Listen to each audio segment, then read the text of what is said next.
रहमतुल्लाहि व बरकातुहू। मेरा नाम आसिमा अंसारी है और मैं गर्ल्स इस्लामिक ऑर्गेनाइजेशन GIO की मेंबर हूँ। GIO ने एक सीरीज़ स्टार्ट की है जिसका टॉपिक है purpose of education in every religion. तो इस सीरीज़ में हमने बहुत सारे रिलीजियस और एजुकेशन एक्सपर्ट्स का इंटरव्यू लिया है और ऐसे ही एक एक्सपर्ट आज हमारे साथ मौजूद है जिनका नाम है कोमल कौर बग्गा और ये सिख यूथ फॉर बेटी से बिलोंग करती हैं और साथ साथ ये देवयासा इंटरनेशनल स्कूल की कोऑर्डिनेटर है। तो आइए अब हम कुछ इनसे आज सवालात करते हैं। तो मेरा पहला सवाल आपसे ये है कि सिखिज़्म के नज़दीक इल्म मतलब नॉलेज क्या है? सिख वर्ड खुद के ही वर्ड में अपनी पहचान बताता है कि एक सिख जो है उसे पूरी ज़िंदगी भर सीखना ही है। मीन्स स्टूडेंट जो होता है वो हमेशा कुछ ना कुछ न्यू थिंग्स को ग्रैब करता रहता है। जस्ट वैसे ही सिख एक खुद अपने वर्ड में ही पहचान है कि सिख को सिर्फ अपनी ज़िंदगी सीखना है, उसमें उम्र का कोई तकाजा नहीं है, चाहे वो बच्चा एडल्टहुड में है, बिलो एडल्ट है और फिर ओल्ड एज की उम्र में है।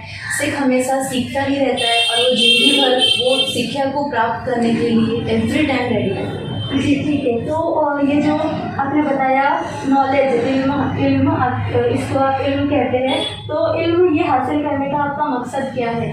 एजुकेशन इसीलिए ज़रूरी है क्योंकि कहीं ना कहीं हमारा जब जन्म होता है तो हमें हमारे परिवार वाले, समाज वाले सिख रिलीजन के साथ में तो बाकायदा जोड़ते हैं, लेकिन एजुकेशन इसलिए ज़रूरी है कि जो हमें नॉलेज मिली है उसके लिए कहीं ना कहीं हमें प्लेटफॉर्म चाहिए।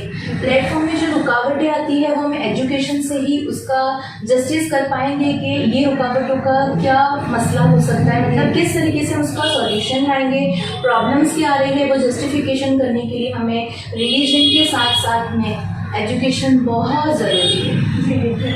दूसरा सवाल मेरा आपसे ये है कि सिखिज़्म में एजुकेशन को अहमियत कितनी दी जाती है? सिखिज़्म में एजुकेशन को बहुत ज़्यादा अहमियत दी गई है, जबकि मैं खुद उसकी एक बहुत बड़ी एग्जांपल हूँ। मेरे पेरेंट्स ने, I am belonging from a Sikh family, मेरे पेरेंट्स ने मुझे पढ़ाया लिखाया, ये नहीं सोचा। बहुत सारे लोगों की ये सोच रहती है कि एक बेटी को पढ़ाने से क्या फ़ायदा होगा, क्योंकि बेटी को पढ़ा के तो अगले घर चले जाना है, तो उसके जो भी हमने उसके पीछे पैसा लगाया है, मेहनत की, वो सारा का सारा तो बेटी अगले वाले घर जाके उन्हें बेनिफिट देगी। लेकिन ऐसा मेरे पेरेंट्स ने बिल्कुल नहीं सोचा और मेरे सिख समाज में ऐसे बहुत सारे पेरेंट्स हैं जिनका जो माइंड है वो एकदम ब्रॉड माइंडेड है, जो हमेशा सिख गर्ल्स के लिए अपना पॉजिटिव एटीट्यूड रखे, उन्हें जहाँ तक की पढ़ाई करनी हो बाकायदा उन्हें पढ़ाते हैं।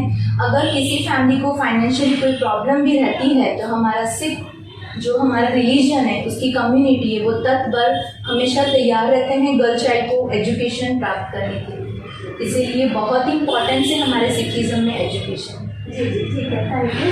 तीसरा सवाल मेरा आपसे ये है कि अगर सिखिज़्म के नज़रिए से देखें तो अभी जो हमारा एजुकेशन सिस्टम है, ये एजुकेशन सिस्टम में आपको ऐसी क्या चीज़ें लगती है जिसको हमें रिफॉर्म करना चाहिए या जिसको हमें चेंज करना चाहिए? कुछ चीज़ें तो ऐसी है कि सबसे पहले हमें जब एजुकेशन प्राप्त हो रहा है, जब हम एजुकेशन को गेन कर रहे हैं तो एकदम पॉजिटिव एटीट्यूड से जाना चाहिए कि हमें एजुकेशन में कुछ सीखने ही जा रहे हैं। लेकिन कई बार ऐसा होता है कि ज़बरदस्ती जब गर्ल्स को नहीं पढ़ना आता और उन्हें जब पढ़ाया जाता है तो वो ऐसे ही चीज़ों को लेट गो कर देते हैं जिसमें पेरेंट्स की बहुत सारी फाइनेंशियली जो उनका सेटअप होता है वो पूरा का पूरा ख़राब हो जाता है, जिसका कोई आउटपुट नहीं आता है। तो सबसे पहले जो पेरेंट्स अपने बच्चों के लिए अच्छा सोचते हैं उनके साथ में हमें पॉजिटिव एटीट्यूड से जाके पूरे एजुकेशन को ग्रैब करना चाहिए। अनदर थिंग, एजुकेशन के साथ साथ में ऐसे भी कुछ क्लासेस होनी चाहिए स्पेसिफिकली गर्ल्स के लिए, जहाँ पे उन्हें नॉर्मल एजुकेशन के अलावा थोड़ा सा उच्च पदवी पर एजुकेशन दिया जाए, जिस रीज़न की वजह से जो गर्ल अपने आप को थोड़ा सा कमज़ोर समझती है एक पुरुष के मामले कंपैरिजन में, तो उससे वो अपने आप का पॉजिटिव एटीट्यूड डेवलप कर सके। जैसे कि हम लोग को गुरु गोविंद सिंह जी ने 5 ककार दिए हैं, मैं खुद 5 ककार धारण करके ही अपनी जॉब पे जाती हूँ, मुझे किसी चीज़ का कोई डर नहीं है और कभी कोई मुसीबत आने पर हम लोग सेल्फ डिफेंस खुद के लिए वर्कआउट कर सकते हैं। जी ठीक है। तो आपके कहने का मतलब ये है कि सेल्फ डिफेंस की कुछ क्लासेस होनी चाहिए? हाँ जी, एम्पावरमेंट करने के लिए। हाँ जी। मेरा बहुत टाइम से ऐसी इच्छा है कि जब मैं अपने मतलब प्रॉब्लम से दूर हो जाऊंगी, जैसे कि जॉब वगैरह ये सब फिनिश हो जाएगी, उसके बाद में मैं ओल्ड एज में एक ऐसा ऑर्गेनाइजेशन बनाना चाहती हूँ जहाँ मैं सिर्फ और सिर्फ गर्ल्स को ट्रेनिंग दूँ कि कौन सी प्रॉब्लम्स हमें अपनी लाइफ में फेस करनी पड़ती है। चाइल्डहुड से आप टीनेजर में आते हो, मेंस्ट्रुअल साइकिल के टाइम भी बहुत सारी प्रॉब्लम्स फेस करनी पड़ती है। उसके बाद में आपकी मैरिज होती है, मैरिज के बाद में आपको अगली फैमिली के घर पे कौन से अलग अलग टाइप के रिव्यूज से आपको देखा जाता है, तो उस सब आपको कैसे फेस करेंगे। या फिर एक सिख धर्म के अंदर पंचककार धारण करने के बाद आप जो बाहर निकलते हो तो लोग आपको किस नज़रिए से देखते हैं, वो एक रिस्पेक्ट जो मिलती है उसकी क्या वैल्यू होती है, वो सब मुझे सिखाना है। आपका बहुत अच्छा मकसद है।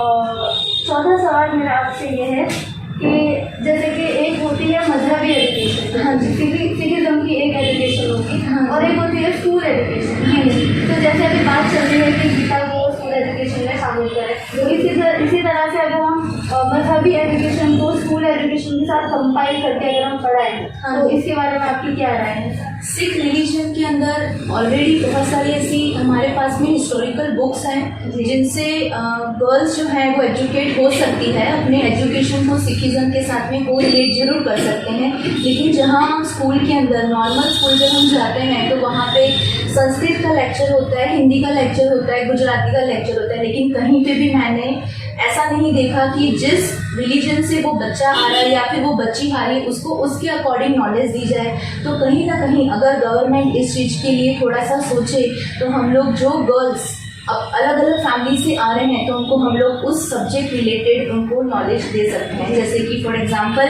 अगर मैं एक गर्ल हूँ और मैं स्कूल में पढ़ने जा रही हूँ तो ज़रूरी नहीं है मुझे कि संस्कृत ही सीखना है। अगर मुझे संस्कृत की क्लास में पंजाबी सिखाई जाए तो वो मेरे लिए मोर बेनिफिशियल होगा कि मैं अपने एजुकेशन के साथ में अपने रिलीजन को रिलेट कर पाऊँ। तो मेरा पांचवा सवाल आपसे ये है कि जैसे कि आजकल हम देख रहे हैं कि पहले लोग इतना पढ़ाई की तरफ आगे नहीं बढ़ते थे, बट आजकल तो हर कोई पढ़ाई की तरफ आगे जा रहा है, सबको इसकी इम्पोर्टेंस अब समझ में आ रही है। तो लेकिन इसके साथ साथ हम देख रहे हैं कि हमारे जो समाज में क्राइम का जो रेट है वो भी बढ़ता जा रहा है, दिन पे दिन क्राइम होते जा रहे हैं। तो लेकिन होना तो ऐसा चाहिए था कि जैसे एजुकेशन बढ़ रहा है वैसे क्राइम कम होने चाहिए, लेकिन अभी तो क्राइम बढ़ रहे हैं। तो आपको क्या लगता है क्या वजह हो सकती है?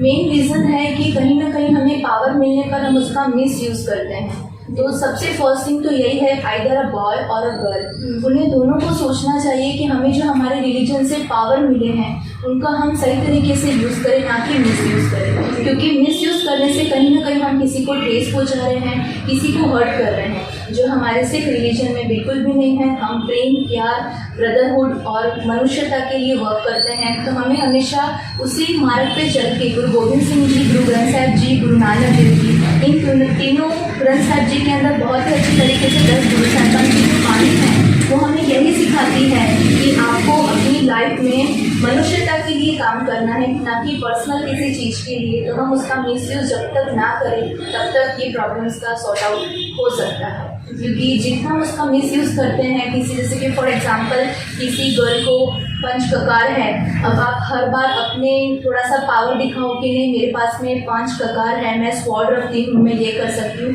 तो वो एक टाइप का मिसयूज़ हो गया।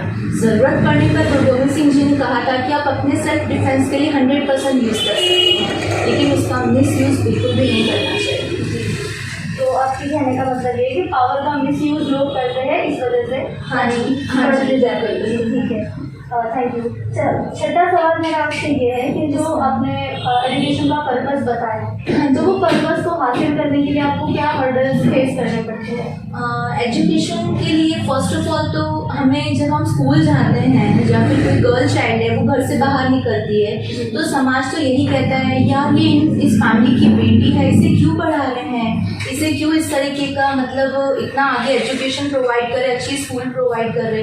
पर वो एक पर्सनल फैमिली का डिसीजन होता है। सबसे फर्स्ट हर्डल तो वही है कि समाज क्या कहता है। हमारे समाज में ऐसी कोई भी नैरो माइंडेड पीपल नहीं है एक्सेप्शंस के अलावा, एक्सेप्शंस तो हर रिलीजन में रहते हैं, लेकिन सबसे फर्स्ट थिंग ये है कि जो हम लोग समाज के बारे में सोचते हैं, साथ साथ में सोसाइटी के बारे में सोचते हैं कि लोग क्या कहेंगे। हमें अपने खुद के मकसद से, अगर हम सच्चे मार्ग पे चल रहे हैं तो हमें किसी चीज़ का डर नहीं होना चाहिए। अनदर थिंग कि जो हर्डल्स हैं उसमें सबसे मेन चीज़ है कि मिसयूज़, जैसे मैंने लास्ट क्वेश्चन में भी रिपीट किया कि हमें किसी भी ऑथोराइज चीज़ को, पावर जो हमें मिला है उसका मिसयूज़ नहीं करना। उसके अलावा हर्डल्स में ऐसा भी है कि कई बार फाइनेंशियली प्रॉब्लम की वजह से पेरेंट्स अपने बच्चों को एजुकेशन नहीं दे सकते, तो वो कम्युनिटी को हमेशा स्ट्रांगली उनका सपोर्ट करके खड़े रहना चाहिए। जी जी, तो आपको क्या लगता है इसको टीचिंग सिस्टम में या सिलेबस में या फिर एग्जामिनेशन का जो मोड है, क्या इसमें कोई चेंजेस की ज़रूरत है? हाँ, चेंजेस की ज़रूरत है कि आज के ड्यूरेशन में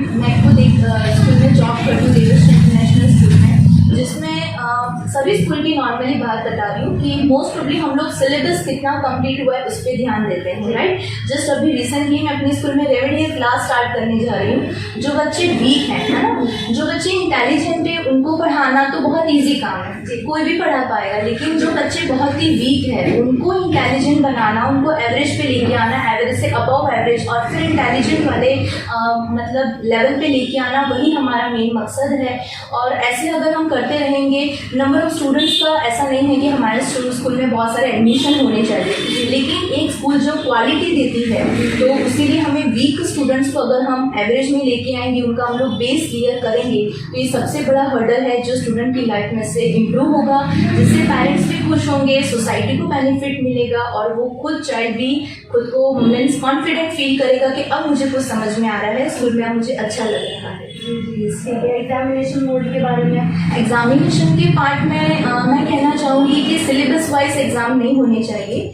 जो मंथली टेस्ट होती है वहाँ तक ही सीमित होना चाहिए, क्योंकि कहीं ना कहीं एग्ज़ाम का बर्डन स्टूडेंट्स को उसकी रियल लाइफ से बाहर लेके जा रहा है। वो स्टूडेंट अपने नेचर को, अपने एनवायरनमेंट को एंजॉय नहीं कर पाते हैं। वो सिर्फ और सिर्फ टेक्नोलॉजी के अकॉर्डिंग सिर्फ मोबाइल और क्या कहते हैं टेलीविज़न के अंदर तक ही उनकी लाइफ सीमित रह गई है, खाना पीना सोना और बस mobile phones and all that thing. वो लोग बाहर की दुनिया देख ही नहीं पा रहे हैं, रियलिटी ऑफ लाइफ वो समझ ही नहीं पा रहे हैं। तो थोड़ा सा हमें एजुकेशन के अंदर एग्जामिनेशन के पार्ट को चेंज करने की बहुत ज़रूरत है। जी ठीक है, थैंक यू सो मच, आपने इतनी सारी इन्फॉर्मेशन मुझसे शेयर। Thank you ma'am.